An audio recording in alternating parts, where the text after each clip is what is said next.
Hello students, welcome once again our mathematics YouTube video lecture of class 12. In our last video, we have understand the concept of one, many one, onto and into function. Separately we have understand that, and also we have understand that many one onto function, one onto function, one into function, and many one into function. Now we all have the definitions of onto, into and many one and one function. इसके previous video में हम लोगों ने ये समझ लिया है कि किन कंडीशंस में किसी फंक्शन को वन या मेनी वन और onto या into कहा जाता है. ठीक है, तो आज हमें डेफिनेशन देखनी है. बहुत ध्यान से डेफिनेशन को देखेंगे. डेफिनेशन मैंने एनसीईआरटी से ही लिखी हुई है, तो एनसीईआरटी में दिया है और उसी को हम आपको समझाएंगे. उस डेफिनेशन में सारी चीज़ें बताई गई होती हैं. देखो बेटा, जब भी आपको किसी फंक्शन या किसी भी चीज़ के बारे में कोई डाउट हो कि हाँ ये क्या इस प्रॉपर्टी को फॉलो कर रहा है या ये इस टाइप का फंक्शन या इस टाइप की ये चीज़ है कि नहीं, अगर ये पता करना हो तो आप उसकी डेफिनेशन को ही बहुत ध्यान से 2 बार 3 बार पढ़ा करिए, बहुत ध्यान से, एक एक वर्ड इसके, तब आपको समझ में आ जाएगा कि हाँ वो क्या है या क्या नहीं है. तो आइए डेफिनेशन देखते हैं. वन और इंजेक्टिव फंक्शन. वन का एक नाम और भी है जिसे हम इंजेक्टिव कहते हैं. तो समझते हैं कि होता क्या है. फंक्शन f, एक फंक्शन है f such that x tends to y, और ये फंक्शन किस सेट से किस सेट पे है, x सेट से y सेट पर है. मतलब कि ऐसा कुछ वेन डायग्राम है, ये x एलिमेंट से, ये y के एलिमेंट से, यहाँ कुछ एलिमेंट से यहाँ, और इनका ये दिखाया गया है. अभी तो ये फंक्शन होगा, ऐसा कुछ सिस्टम है ना. इज डिफाइंड, निश्चित है, डिफाइन है, टू बी वन, और उसे निश्चित रूप से वन फंक्शन तब कहा जाएगा if the images of distinct elements of x. तभी हम उसे वन कहेंगे जबकि जो हमारा सेट x है, यानी जो पहला सेट था x सेट था और ये y सेट था, तो x के डिस्टिंक्ट एलिमेंट्स के इमेजेस जो होंगे आर डिस्टिंक्ट, मतलब x की हर डिफरेंट वैल्यू के लिए y के पास 2 अलग अलग डिफरेंट वैल्यू होनी चाहिए. x की 2 वैल्यूज के लिए y की सेम वैल्यू नहीं होनी चाहिए. अगर x की हम डिफरेंट वैल्यू लेते हैं तो y की भी डिफरेंट वैल्यू मिलनी चाहिए, तभी हम उसे वन फंक्शन कहते हैं. जैसे ऐसे वन फंक्शन का एग्जांपल देखो क्या. इसके प्रीवियस वीडियो में भी मैंने आपको एग्जांपल दिया था वन फंक्शन का. आप देखते हैं, ये मान लेते हैं x है, ये y है, ये x सेट है, ये y सेट है, और ये a है, b है, c है, और यहाँ पे 1 2 3 4 है. ठीक है बेटा, तो ये देखो a का 1 है, b का 2 है और c का 4 है. तो ये वन फंक्शन है. कौन सा फंक्शन है? One function. तो इसे वन तब कहा जाएगा जबकि x के डिस्टिंक्ट वैल्यूज के लिए y की डिस्टिंक्ट वैल्यूज आए, तब उसे वन फंक्शन कहते हैं. यहाँ तक यही बताया. मीन्स किसी भी x1 x2 जो x के एलिमेंट है, जैसे a b c ना, यही x1 x2 बोले गए हैं यहाँ पे, कि x के जो सभी एलिमेंट्स हैं अगर हम उनकी वैल्यू रखते हैं तो मान लेते हैं x1 पे फंक्शन की वैल्यू f(x1) हो जाएगी और x2 पे फंक्शन की वैल्यू f(x2) हो जाएगी. और अगर ये दोनों फंक्शन इक्वल हैं तो इसका मतलब ये है कि एलिमेंट्स भी इक्वल हैं. बहुत ध्यान समझना, ये बहुत बड़ी बात यहाँ बताई गई है कि अगर हमारी x1 x2 पे फंक्शन की वैल्यू सेम आती है, इसका मतलब है कि वो नंबर भी सेम है. जैसे ऐसे समझो कि आपको कोई फंक्शन दिया गया x² और आपने x की जगह पे -4 रख दिया, तो आपको f-4 की वैल्यू मिल गई और ये हो गया 16. फिर आपने x4 रख दिया तो f4 की वैल्यू हो गई और वो भी 16 आ गई. तो इसका मतलब है कि ये -4 और ये 4 और इन दोनों का जो इमेज है वो 16 ही है. तो क्या वन है? नहीं.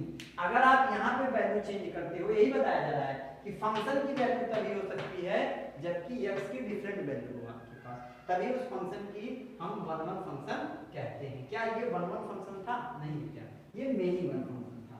तो यहाँ पे जहाँ मैंने अंडरलाइन किया है यहाँ पे अंडरलाइन किया है मैंने, यहाँ पे बहुत बड़ी बात लिखी गई है कि f(x1) f(x2) तभी इक्वल होंगे जबकि x1 और x2 इक्वल हो, यानी कि x की सेम वैल्यू के लिए फंक्शन की वैल्यू सेम आएगी अगर तब जबकि फंक्शन की x की वैल्यू सेम हो। और अगर x की वैल्यू डिफरेंट है बेटा तो कंफर्म है कि फंक्शन की वैल्यू भी डिफरेंट आनी चाहिए। अगर x की दो डिफरेंट वैल्यू के लिए y की एक ही वैल्यू ली जाए तब उसे 1-1 फंक्शन नहीं कहेंगे, यही यहाँ बताया गया है। बहुत बड़ी बात यहाँ लिखी गई है, समझ में आ गया आपको? Otherwise it is called minimum, नहीं तो इसे क्या कहा जाएगा? मिनिमम। ये पूरी बात जो है यहाँ से ये पूरी आपका मिनिमम फंक्शन का जान है, समझ लीजिए। 1-1 फंक्शन का पूरा कॉन्सेप्ट है कि ये 1-1 फंक्शन कब कहते हैं, ठीक। और वेरिएबल का आप एक एग्जांपल देख लो, मान लो ये x है, एक y है और यहाँ पे 1 2 3 है और यहाँ पे है 9 10 और 12। तो 1 का 9, 2 का 9 और 3 का 10 मान लेते हैं, ठीक है। तो ये कौन सा फंक्शन हो गया है बेटा?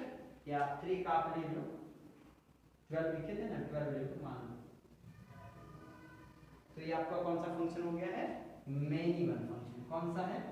Many one function. और 1-1 फंक्शन को और किस नाम से जानते हैं? इंजेक्टिव के नाम से जानते हैं 1-1 फंक्शन को। अब समझते हैं कि ऑनटू फंक्शन क्या होता है। ऑनटू फंक्शन का मतलब मैंने बताया था कि यहाँ पे y के पास कोई भी इमेज बचना नहीं चाहिए। इधर जितने भी एलिमेंट y के पास हैं सभी के लिए प्री इमेज डिफाइन होना चाहिए। जैसे कि ये दोनों फंक्शन ऑनटू नहीं है क्योंकि यहाँ पे तो 3 बचा हुआ है और यहाँ पे 10 बचा हुआ है, जिसके लिए कि कोई भी प्री इमेज डिफाइन नहीं है। तो ये आप समझते हैं कि ऑनटू फंक्शन, हिंदी मैंने बता दिया, फिर से बताया भी आपको। अब मैथमेटिकल लैंग्वेज देखते हैं। और ऑनटू फंक्शन का नाम सर्जेक्टिव भी होता है, ठीक। A function f such that x tends to y, set x से y की तरफ दिखा गया है function, is said to be onto if every element of y, मतलब y मतलब सेकंड सेट, जो सेकंड वाला सेट है y is the image of some element, y के जितने भी एलिमेंट हैं वो कुछ ना कुछ x के इमेज हैं। लाइक सो, ऐसे मान लेते हैं इधर 1 2 3 और यहाँ पे है x आपका 1 ये आपका x है, y है, a है, b है, c है, ठीक है। तो यहाँ पे ये आपका कौन सा फंक्शन है? ऑनटू फंक्शन है। कौन सा फंक्शन है? ऑनटू फंक्शन है। अगर यही ऐसे हो जाता, मान लो a है, b है, c है और इधर हो जाता 1 2 3, a का 1 और b का 2 और c का भी 2, तो ये ऑनटू फंक्शन नहीं होता है, ठीक। तो ये आपका कौन सा फंक्शन हो जाता? या मान लेते हैं कि इधर 3 है 4 है। अब क्या ये ऑनटू होगा? अब भी नहीं होगा क्योंकि y के लिए कोई इमेज नहीं है। मतलब कि y के जितने भी एलिमेंट्स हैं वो सभी x के किसी न किसी के इमेज होने चाहिए। y के जितने भी एलिमेंट्स हैं वो सभी x के किसी न किसी एलिमेंट के इमेज होने चाहिए, यानी y में कोई नहीं बचना चाहिए इधर से। तो उसे हम कौन सा फंक्शन कहेंगे? ऑनटू, और नहीं तो उसे हम इनटू फंक्शन कहेंगे। क्या कहेंगे? इनटू। तो इसका मतलब है ये कौन सा फंक्शन है? इनटू फंक्शन है। कौन सा फंक्शन है? Into function. अच्छा, अगर ऑनटू और इनटू की बात इसके साथ करें तो बताओ ये 1-1 ऑनटू है कि 1-1 इनटू है? ये देखो 1-1 इनटू है क्योंकि यहाँ बच रहा है। ये मेनी वन इनटू है, यहाँ पे मैं लिख दे रहा हूँ 1-1 इनटू फंक्शन है। नहीं पढ़ना है, 1-1 इनटू नहीं पढ़ना है, मैनी वन इनटू फंक्शन है क्योंकि यहाँ बच जा रहा है। ये अच्छा 1-1 है कि मेनी वन है? बताओ। ये 1-1 है यानी कि ये 1-1 ऑनटू फंक्शन है और 1-1 ऑनटू फंक्शन को बाइजेक्टिव फंक्शन कहा जाता है। अभी मैं लिख रहा हूँ और ये क्या है? ये आपका भी 1-1 इनटू फंक्शन है। ये 1-1 इनटू फंक्शन है। यहाँ पे असाइनमेंट बनाया गया है क्या? तो इसके लिए मेनी वन के लिए कर लो इसको, ये मेनी वन इनटू फंक्शन है। तो आपको आई थिंक अच्छे समझ में आ गया है कि ये डेफिनेशन से कि क्या होता है। अब देखो दैट इज, यहाँ से इसमें मेन बात लिखी जा रही है onto function for every y belongs to y, मतलब y के हर एलिमेंट के लिए। ये स्मॉल y एलिमेंट है कैपिटल Y का, यहाँ पे x है, ये y है। इस y का मतलब है 1 2 3 4, जितने भी एलिमेंट y के हैं वो x के, there exist an element x, वो x में कोई ना कोई एक एलिमेंट ऐसा हो x जो कि y का प्री इमेज हो, यानी x की किसी न किसी वैल्यू पर ये y की कोई न कोई वैल्यू आनी हुई चाहिए, तभी हम इसको onto फंक्शन कहते हैं। तो I hope you all have understand what is 1 1 into 1 1 onto, many 1 into and many 1 onto, and the important function is 1 1 onto function, means this type of function 1 1 onto function which is also known as bisective function। उसे और क्या कहते हैं बेटा? बाइसेक्टिव function भी कहते हैं। किसको?